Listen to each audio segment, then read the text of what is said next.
여러분, 지상에서 가장 모범적인 교회는 어디일까요? 혹시 딱 떠오르는 교회가 있으신가요?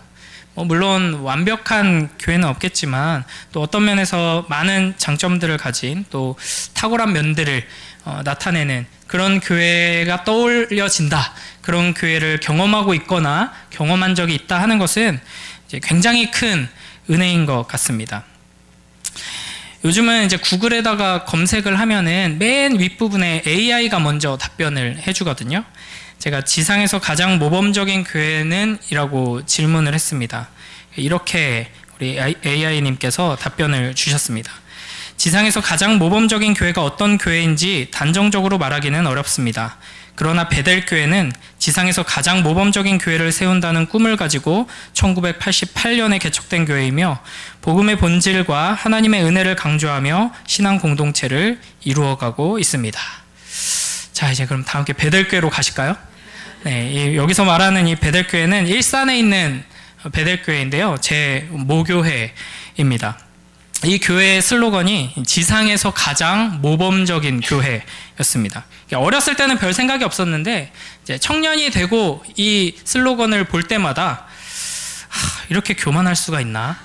우리 담임 목사님은 너무 훌륭한 분인데 좀 과해. 이런 생각을 많이 했습니다. 그러나 이제 또 청년 시기가 지나고 나서는 좀 생각이 많이 바뀌었습니다. 사람은 꿈을 크게 꿔야 합니다. 그래서 제가 고등부 아이들한테 이야기 자주 하는 것 중에 하나가 뭐냐면 나는 목회자로서 너희가 어느 대학에 가는지 공부를 얼마나 잘하는지 이런 거 크게 관심 없다. 그런데 이제 주변에서 물어볼 수 있다. 그래서 어느 대학 가려고 하니 물어보면은 무조건 제일 높은 거 얘기해라. 그래서 저는 하버드 아니면 옥스퍼드 생각하고 있습니다. 이렇게 생각은 할 수 있다. 그러니까 꿈은 무조건 우리 크게 꾸자. 이렇게 이야기합니다. 그러니까 우리 모두가 목표는 가장 크고 가장 원대한 걸 품을 수 있잖아요.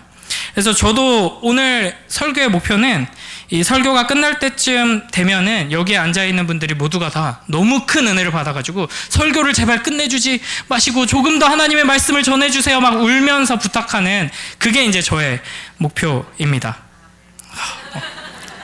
감사합니다. 기대가 되네요.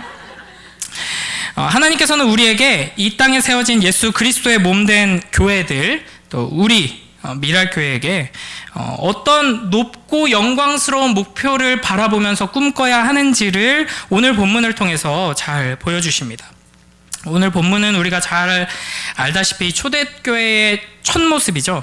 오순절 성령 강림 이후에 베드로의 설교를 통하여서 3,000명이 회심하는 사건이 일어나고 그 사건을 통해서 세워진 교회 공동체의 첫 모습입니다.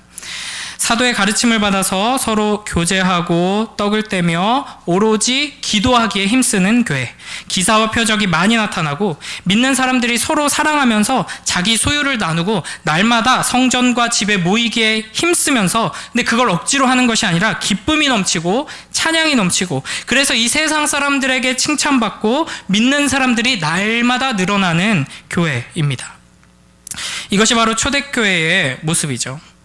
하나님께서는 이와 같은 초대교회의 첫 모습을 통해서 지상에서 가장 모범적인 교회가 어떤 모습인지를 보여주시고 우리로 하여금 그런 교회를 꿈꾸면서 추구해 나가라고 말씀하시는 것입니다.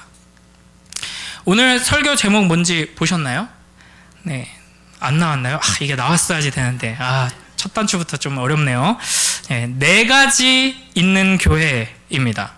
영광스럽고 아름다운 성령 공동체 이 초대교회의 특징은 네 가지가 있다는 것인데요. 특히 이제 오늘 본문 전체를 중심으로 살펴보겠지만 42절이 초대교회 전체 모습을 설명하는 개요와 같은 역할을 하는데 거기에 말씀, 교제, 성찬, 기도 이 네 가지 요소가 등장하고 있습니다.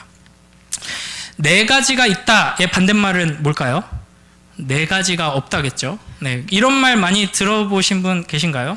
네, 아주 훌륭한 분이거나 왕따거나 둘 중에 하나일 텐데 이제 싸가지가 없다라고 하죠. 이게 버릇 없고 예의 없고 사람을 기분 나쁘게 하는 사람들에게 이제 싸가지 없다 이런 표현을 많이 합니다.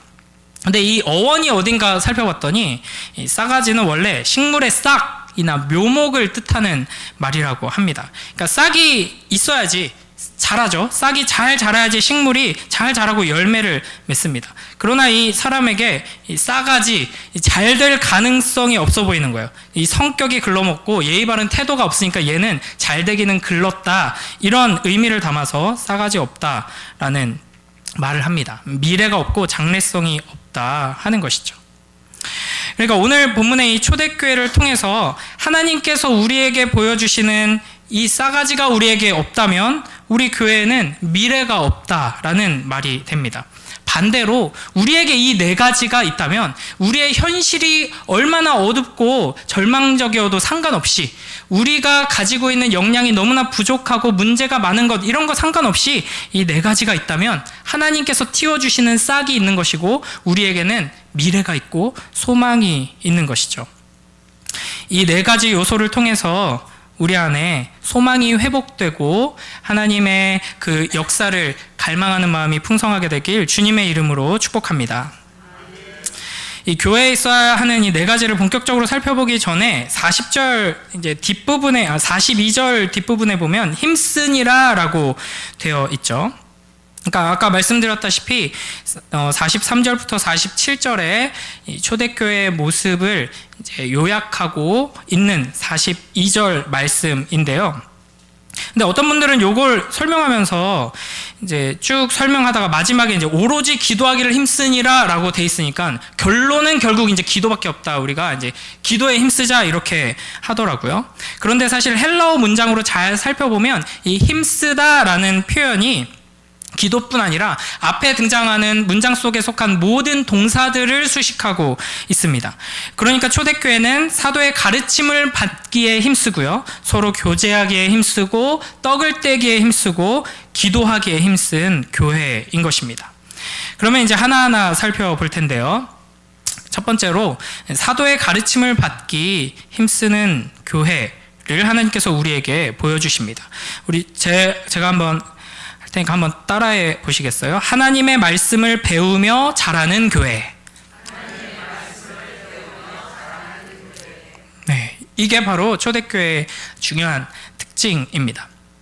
요즘 이제 매일 성경으로 역대상을 묵상하고 있죠. 매일매일 이제 큰 은혜가 있는데, 개인적으로 이제 역대상을 통해서 계속 하나님께서 반복적으로 주시는 말씀 중에 하나가 하나님의 말씀이 중심되어야 하고 하나님 말씀대로 순종해야 한다라는 것이었습니다. 그러니까 다윗이 언약궤를 막 이렇게 옮기고 성전을 세우고 이런 장면들을 우리가 계속 쭉 봐왔는데, 다윗이 왕이 되자마자 언약궤를 모셔와야지라고 생각한 건 굉장히 귀한 마음이고 하나님 앞에 합당한 태도거든요. 그런데 그 언약궤를 모셔오는 방법에 있어서 하나님의 말씀에 명시적으로 명령된 대로 순종하지 않고 레위인들 시켜서 어깨에 메고 가자라고 하지 않고 그냥 아마도 그게 훨씬 더 효과적이고 좋아 보였는지 모르겠어요. 블레셋이 하는 대로 수레에 태워가지고 이렇게 이동하다가 결국에는 우사가 죽는 베레스 우사 사건이 발생하고 말죠. 그러니까 이런 사건들을 통해서 하나님께서 다윗에게 계속 가르치시는 것은 네가 판단하고 세상 기준으로 볼 때 좋아 보이는 거, 그런 거 아무 소용없다. 하나님께 내가 아무리 순수한 열정을 가지고 있다고 해도 하나님께서 말씀하시는 대로 순종해야지 하나님께서 기뻐 받으시고 하나님 나라가 세워진다 하는 걸 가르쳐 주십니다. 교회를 세우는 데 있어서도 마찬가지인 것이죠. 하나님께서는 하나님 말씀에 순종해서 하나님 말씀대로 하나님 나라의 방법대로 교회를 세워나가라고 명령하십니다. 그러니까 말씀을 알고 말씀 안에서 자라나는 것이 굉장히 중요한 것이죠. 아무리 교회에 많은 사람들이 몰려오고 훌륭한 일꾼들이 많이 있고 재정이 빵빵하더라도 하나님 말씀에 기초하지 않는다면 이 모든 일들이 하나님과 전혀 상관없는 것이 될 위험이 항상 도사리고 있습니다. 그래서 초대교회는 사도들의 가르침을 받는 일에 먼저 힘썼습니다.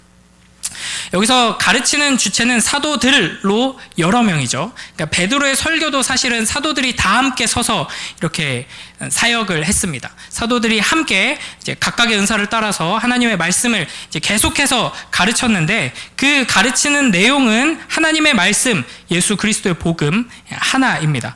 그래서 가르침들이 아니라 가르침이라고 단수로 본문에 쓰여 있죠.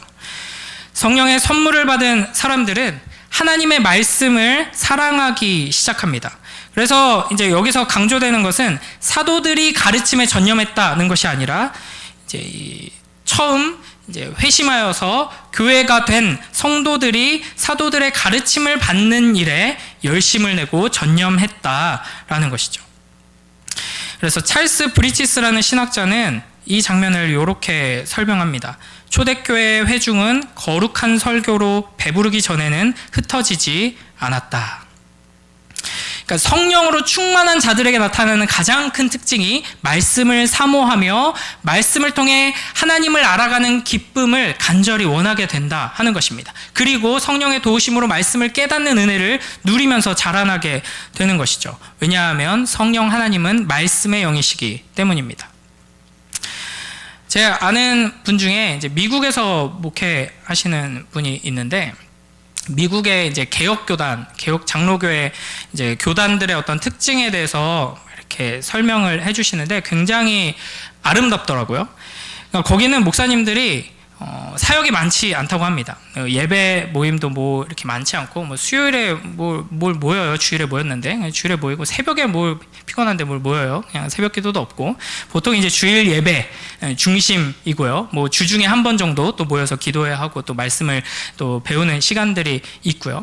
뭐 신방도 뭐 정기적으로 계속 꾸준히 있지만 이렇게 막 목사의 업무가 이렇게 바쁘고 과중하지 않다고 합니다. 그리고 이제 미국 뭐 물가가 되게 비쌈에도 불구하고 교회에서는 항상 어떤 목회자가 가정을 돌보는 데 있어서 이렇게 돈 때문에 걱정하지 않을 수준으로 넉넉하게 이제 사례를 준다고 합니다. 그러면서 이제 제가 흥미롭게 들었던 게, 이제 목사가 사실은 한국교회에서는 설교와 뭐 목양 외에도 해야 할 일이 엄청 많거든요. 다양한 일을 합니다. 뭐 건물도 관리하고 뭐 어쩌고저쩌고 많아요.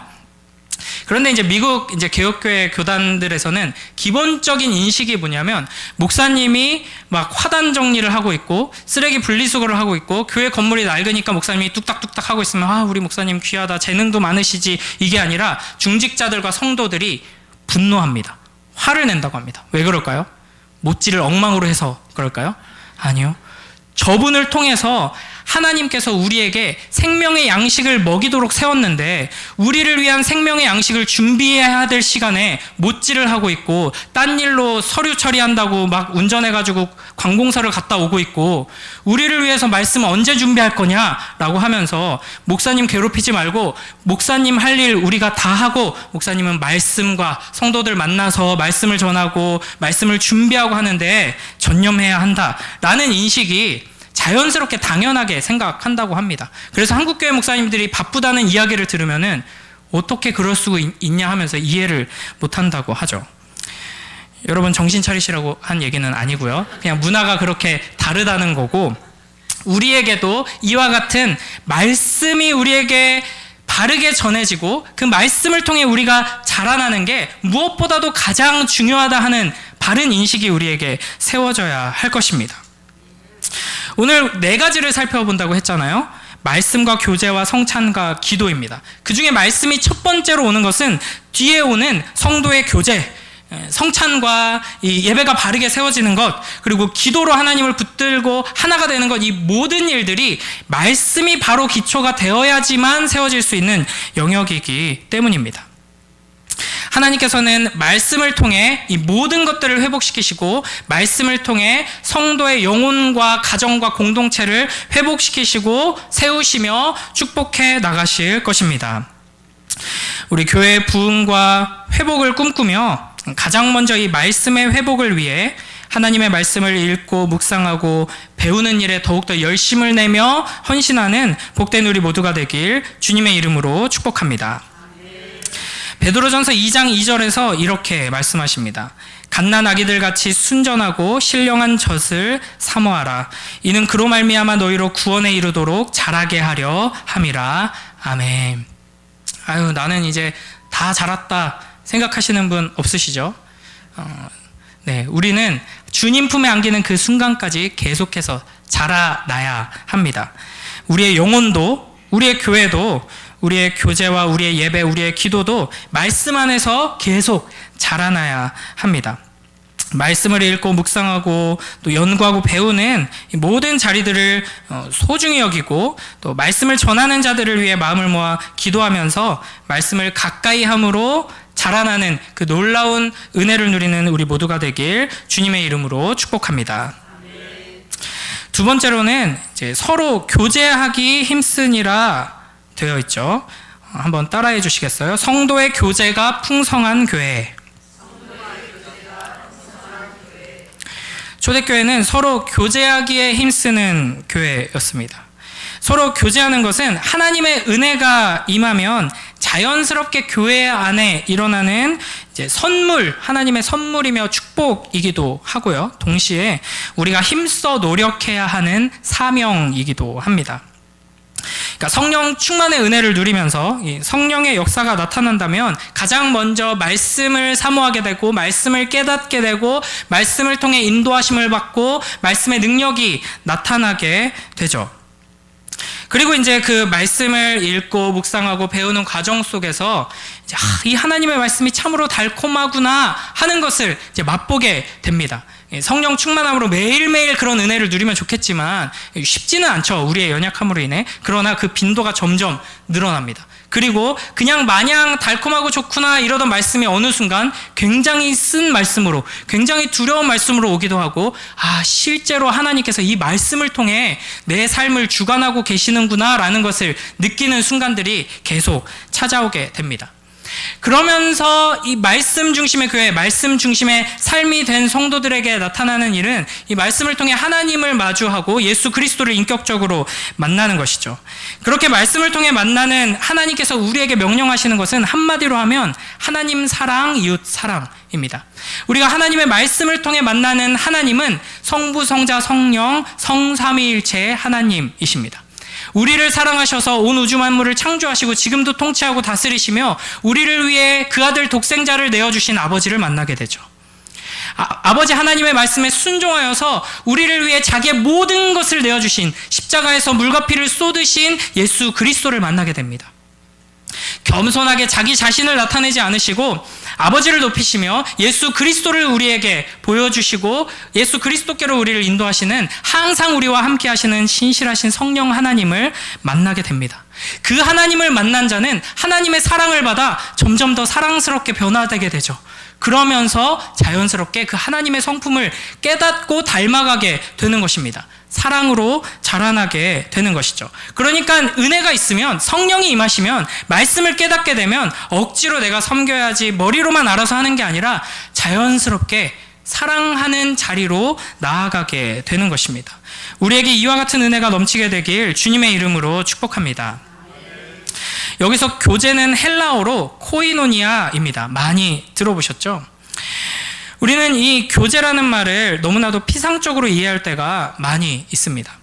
이렇게 교회 들어오면서 로비에서 인사 나누는 것, 예배 시간에 앞뒤 좌우로 인사하시죠 하는 걸 이제 교제로 생각하는 경우가 많죠. 물론 그런 시간들, 이런 짧은 순서들이 굉장히 의미가 있고 중요합니다. 우리가 모인 것이 가장 궁극적인 의미에서 성도의 교제를 향하고 있다는 것을 이제 잊지 않게 해주는 순서들이기 때문이죠. 저는 개인적으로 이제 예배 10분 전에 예배당에 오셔가지고 미리 기도하며 준비하시는 분들 있잖아요. 그리고 복도에도 10분 전에 오라고 돼 있는데 많이들 10분 전에 안 오시죠. 근데 저는 개인적으로는 이렇게 미리 와서 기도로 준비하시는 분들 너무 귀하고 우리가 다 함께 그렇게 하면 좋지만 한 30분 전에 오면 좋겠다 이런 생각을 종종 합니다. 그래서 예배 30분 전에 와가지고 미리 막 기도하면서 막 음악 틀어놓고 준비하는 것이 아니라, 예배당이, 우리 교회는 또 이제 본당이 넓기도 하니까 예배당이 시장통 같은 분위기로 되었으면 참 좋겠다라는 생각을 종종 합니다. 그래서 미리 와서 한 주간 어떻게 지냈는지 이야기 나누고, 좀 익숙하지 않은 분들에게 일부러 찾아가서 또 소개를 하고 서로 삶을 나누고 간식을 나눠 먹기도 하고 막 웃고 떠들고 한편에서는 껴안고 울면서 막 기도하고 그 모습을 보고 사람들이 더 몰려들고 막 이런 막 시장통 같은 분위기가 돼서 예배를 시작하려면 좀 종을 여러 번 치고 막 방송실에서 삐요삐요 해야지 사람들이 집중할 정도로 이제 실제로 그런 분위기로 예배를 시작하는 교회들이 제가 아는 몇몇 교회들이 좀 있습니다. 물론 이런 문화를 만들고 뭐 순서를 조정한다고 해서 하나님께서 우리에게 명령하시고 또 축복으로 허락하신 성도의 교제가 온전히 이루어지는 것은 아닙니다. 그럼에도 불구하고 우리는 항상 목표를 높게 잡아야 하죠. 성경적 의미의 성도의 교제가 무엇인지를 말씀을 통해 배워야 합니다. 요한일서 1장 3절에 이렇게 말씀하십니다. 우리가 보고 들은 바를 너희에게도 전함은 너희로 우리와 사귐이 있게 하려 함이니 우리의 사귐은 아버지와 그의 아들 예수 그리스도와 더불어 누림이라. 아멘. 그래서 성도의 교제는 단순히 내가 편한 몇 사람 혹은 나와 어떤 사회적인 문화적인 공통점을 가진 사람들과 친해지는 정도가 아닙니다. 성도의 교제는 삼위 하나님과의 교제를 전제로 두고 그 안으로 함께 들어가는 것이죠. 그러니까 세상이 말하는 어떤 교제, 사귐보다 훨씬 더 높은 수준이다, 더 깊다 하는 것을 넘어서서 전혀 다른 차원의 교제를 하나님께서는 우리에게 또 명령하시고 선물로 주고 계십니다. 성부, 성자, 성령 하나님께서 서로를 사랑하시며 서로를 높이며 섬기시는 것처럼 그 사랑과 섬김으로 서로를 섬기며 하나됨을 누리는 것, 이것이 바로 하나님께서 우리에게 허락하신 성도의 교제의 영광인 것이죠. 기본적으로 이 세상의 관계는 서로에게 유익이 있을 때에만 건강하게 오래 유지될 수 있습니다. 물론 이 세상 속에서도 하나님의 일반적인 은총의 결과로 인해서 조건 없는 사랑 그리고 한없이 용납해주는 그런 아름다운 관계들이 나타나기도 하죠. 그러나 하나님께서 우리에게 주시는 성도의 교제는 이런 수준, 세상의 기준을 아득히 뛰어넘어야 한다라는 것입니다. 우리에게 그 아들을 내어주신 아버지 하나님, 자신을 온전히 내어주신 예수 그리스도, 항상 함께 하시는 그 성령 하나님을 인격적으로 만나고 그 은혜를 풍성히 누릴 때 우리 안에 이 아름다운 성도의 교제가 온전히 일어나게 되는 것이죠. 그래서 어떤 모습이 형성되는가, 그게 이제 44절부터 46절에서 나오고 있습니다. 우리 한 목소리로 함께 44절부터 46절 읽어보겠습니다. 시작.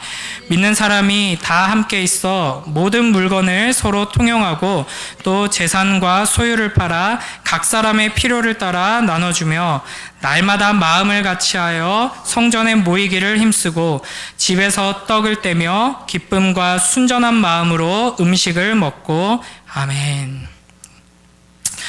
네, 이 장면은 사실은 살짝 일반적인 모범을 우리에게 보여준다기보다는 특수한 상황에서, 비상적인 상황에서 이루어진 놀라운 역사를 소개하고 있습니다. 그래서 나중에 기회가 된다면 또 이 부분만 자세히 탐구하려고 하는데요. 전반적으로 초대교회의 이 아름다운 모습을 우리에게 살짝 열어서 하나님께서 보여주심으로써 하나님께서 우리에게 하고자 하시는 말씀은 가족이 되라 하는 겁니다.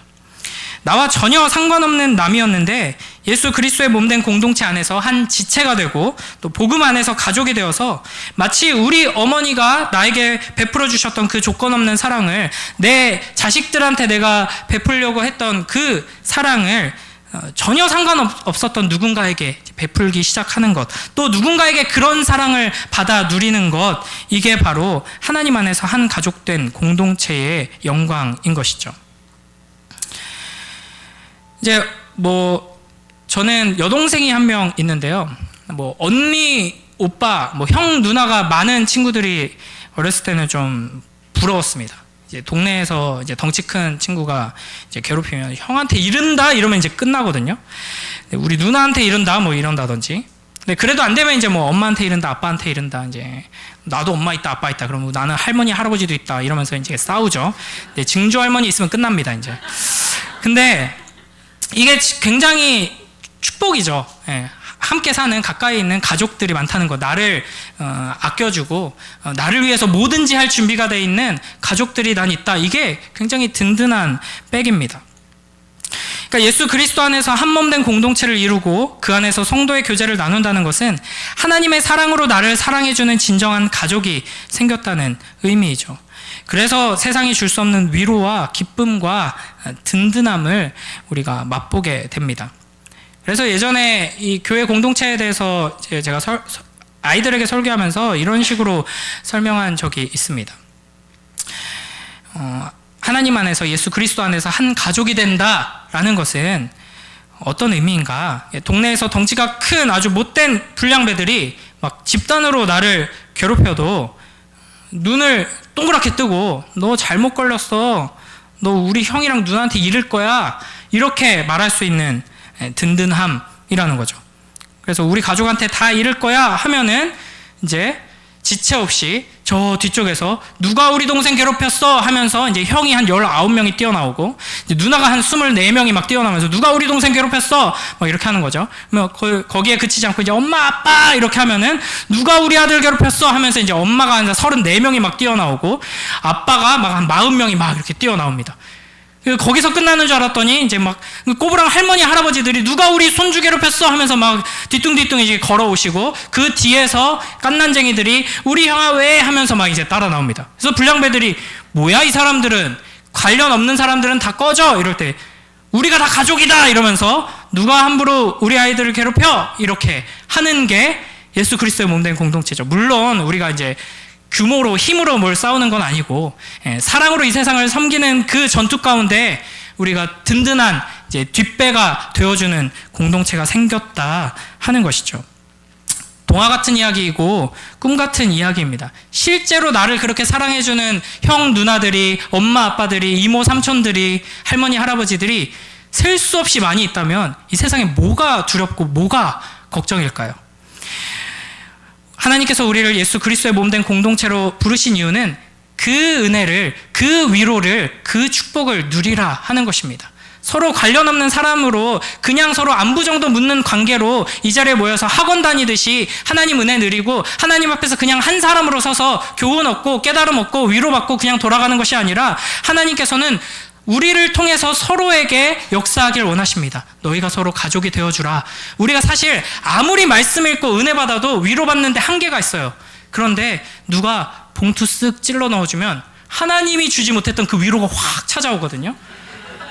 네, 그냥 빵빵한 집사님이 되게 능력 있는 장로님이 등 두드려주면서 걱정 마, 내가 좀 알아볼게, 이렇게 하면은 새벽 기도 한 달 내내 했는데도 마음에 위로가 없다가 장로님 어깨 두드려주는 거 한 번에 위로가 싹 됩니다. 그게 인간이고 하나님이 우리가 그렇다는 걸 아세요. 그래서 자꾸만 기도해서 응답을 주려고 하지 않으시고 계속해서 기도하는 그 사람에게 네가 가서 손 좀 잡아줘라. 너에게 내가 축복 부어준 거 있지? 그거 기쁨으로 헌금해. 그러면은 내가 교회를 통해 또 흘려보내겠다. 이렇게 계속해서 말씀하시는 겁니다.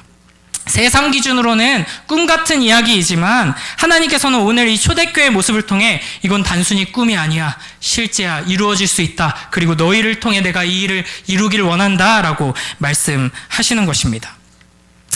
이 세상 사람들은 희생하기 싫어서 결혼도 포기하는 시대에 와 있습니다. 이런 시대 속에서 성도의 교제가 참된 가족이 되어서 자기 자신을 내어주는 사랑으로 하나가 되는 것이다 라는 말이 굉장히 부담스럽게 느껴질 수도 있습니다. 그러나 이 세상의 모든 사람들은, 모든 인간들은 궁극적으로 이 사랑을 간절히 갈망하고 있습니다. 결혼을 포기하고 나는 뭐 가족 없어도 돼, 혼자가 편해 라고 하면서 돈을 쫓아가고 성공을 쫓아가고 다른 친구 관계를 쫓아가는 사람도 결국에는 이 참 사랑으로 자기를 사랑해주는 사랑이 없이는 만족하지 못하고 기쁨을 맛보지 못하게 될 것입니다. 그런 점에서 하나님께서 우리에게 허락하시는 참된 성도의 교제가 풍성한 공동체야말로 이 세상의 유일한 소망이며 빛이라고 할 수 있는 것입니다. 성령 하나님께서 우리 안에 충만히 임하셔서 감히 우리가 이와 같은 영광스러운 공동체를 꿈꾸며 한 걸음 한 걸음 전진해 나가길 주님의 이름으로 축복합니다. 마틴 로이드 존스 목사님께서 이렇게 이야기합니다. 여러분 자신이든 누구든 어떤 사람이 그리스도인인지 아닌지를 알아보기 위한 첫 번째 테스트는 이렇게 물어보는 것입니다. 당신이 다른 그리스도인들과 함께 모이고 싶어 합니까?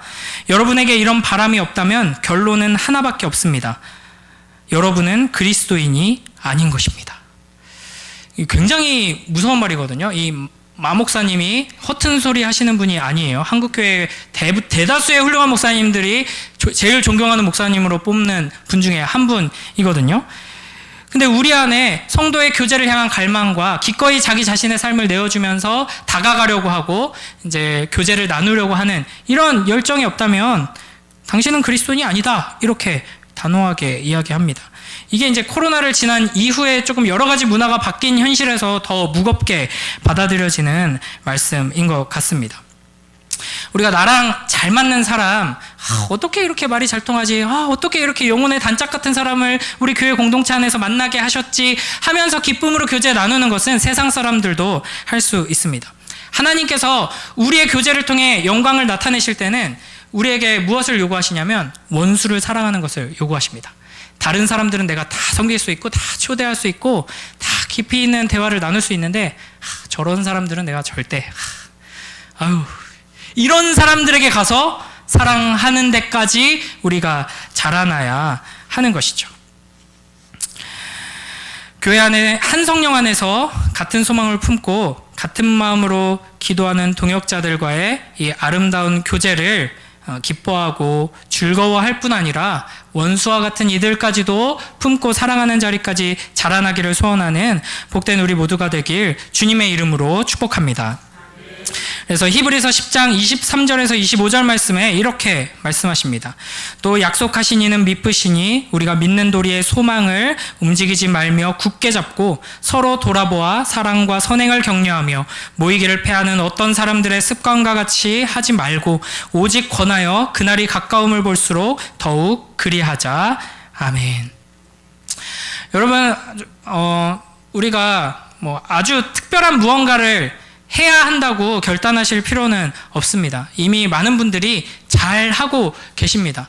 귀하게 잘 섬기고 계신 분들을 보면서 더 응원하고 기도해 주시고 나도 저렇게 함께 동역해야겠다 이런 마음으로 우리 미랄교회를 함께 세워나갈 때 하나님께서는 우리를 통해 놀라운 일을 이루실 것입니다. 이제 말씀을 정리하도록 하겠습니다. 2개밖에 안 했는데 정리를 하죠. 4개 원래 한꺼번에 다 하려고 그랬는데 너무 길어져가지고 오늘 말씀과 교제 2개만 다루고 다음 기회에 성찬과 기도를 다루도록 하겠습니다. 이 타이밍에 이제 울면서 안 됩니다. 나머지 4개까지 다 해주셔야 됩니다. 막 이렇게 했어야지 이제 오늘 성공인데 목표는 높게 잡았지만 이제 목표를 이루지 못했습니다. 그러나 이게 우리의 현실입니다. 항상 목표를 높게 잡도록 하나님께서 하세요. 그리고 그 목표를 평생 가도록 한 번 제대로 이루어보지 못한 채 주님 품에 안기는 교회와 인생들이 대부분입니다. 그럼에도 불구하고 계속 그 높은 목표를 붙들고 하나님 나라를 향해서 전진하라라는 것이 우리에게 주신 사명입니다. 오늘 우리가 본 이 초대교회의 모습은 단순한 과거의 이야기가 아닙니다. 교회의 본질이자 오늘도 지금도 우리와 함께 하시며 우리에게 명령하시는 그 예수 그리스도께서 이루셨던 역사입니다. 우리가 과연 말씀에 충실하고 있는가? 말씀 중심의 교회, 말씀 중심의 삶으로 잘 나아가고 있는가?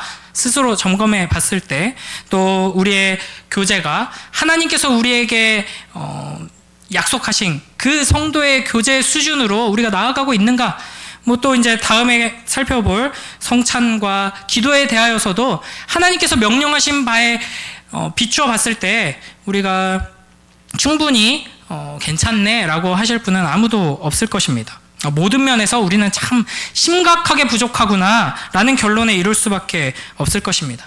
사실 초대교회도 역사 내내 이런 모습을 유지했던 것이 아닙니다. 그럼에도 불구하고 하나님께서는 우리가 자꾸만 현실에 부딪혀서 우리의 목표를 낮추고 타협하고 그러다가 결국 그냥 우리가 할 수 있는 어느 정도 수준으로만 목표를 삼고 나아가지 않도록 하기 위해서 하나님의 말씀을 계속해서 우리에게 주시며 초대교회를 통해 이 교회의 영광을 살짝 맛보게 하시는 것입니다. 우리는 비록 온전하고 완전한 교회를 세울 수 없고 지상에서 가장 모범적인 교회가 될 수 없지만 그럼에도 불구하고 성령으로 충만하여서 하나님의 역사가 풍성하게 나타나는 그 영광스러운 교회를 꿈꾸며 끝까지 소망을 잃지 않고 충성을 다하는 우리 모두가 되길 주님의 이름으로 축복합니다. 이제 초대교회로 돌아가자 이렇게 이제 구호를 외치는 사람들이 많이 있죠. 초대교회로 돌아가는 방법은 딱 하나 있습니다. 타임머신을 개발하는 겁니다. 그거 외에는 돌아갈 수 없습니다. 우리가 이 말씀을 통해서 기억해야 할 것은 이제 말씀을 잘 붙들자, 기도에 힘쓰자, 성찬을 바로 세우자, 그리고 성도의 교제에 힘쓰자 하는 것, 그 구호를 외치기 이전에 이 모든 일들이 성령 하나님께서 임재하셔서 회개의 역사가 일어났을 때 자연스럽게 발생하게 된 일이다라는 것을 기억하면서 하나님 그 은혜를 우리에게도 주시옵소서, 성령 하나님 임재하여 주시옵소서, 하나님의 말씀을 깨닫고 그 은혜로 나아가게 하시고 하나님의 말씀대로 순종하는 한 걸음 한 걸음이 쌓여 나가게 하여 주시옵소서, 이렇게 기도해야 할 것입니다. 우리가 이 말씀을 붙들고 하나님께서 우리 안에 소망을 회복시켜 주시길, 교회를 향한 그 믿음을 회복시켜 주시길, 함께 끝까지 기도하며 나아가는 우리 모두가 되길 주님의 이름으로 축복합니다. 기도하겠습니다. 하나님 아버지 감사합니다. 이 사도행전 2장 마지막 부분에 초대교회의 모습을 통하여서 하나님께서 우리를 어떤 자리로 부르고 계신지 다시 한번 되새기게 하시니 감사합니다. 우리가 비록 연약하고 부족하고 우리가 처한 현실이 너무나도 어둡고 답답하지만 주님, 전능하신 우리 주 예수 그리스도께서 우리를 복된 자리로 부르시고 예수 그리스도의 몸된 교회로 부르셨사오니 우리가 성령을 구하며 겸손히 기도하고 하나님의 말씀을 붙들 때 우리를 통해 하나님의 놀라운 역사가 나타날 줄 믿습니다. 그것을 소망하며 주님께서 부르시는 그날까지 끝까지 충성할 수 있도록 인도하여 주시옵소서. 감사드리며 예수님 이름으로 기도드립니다. 아멘.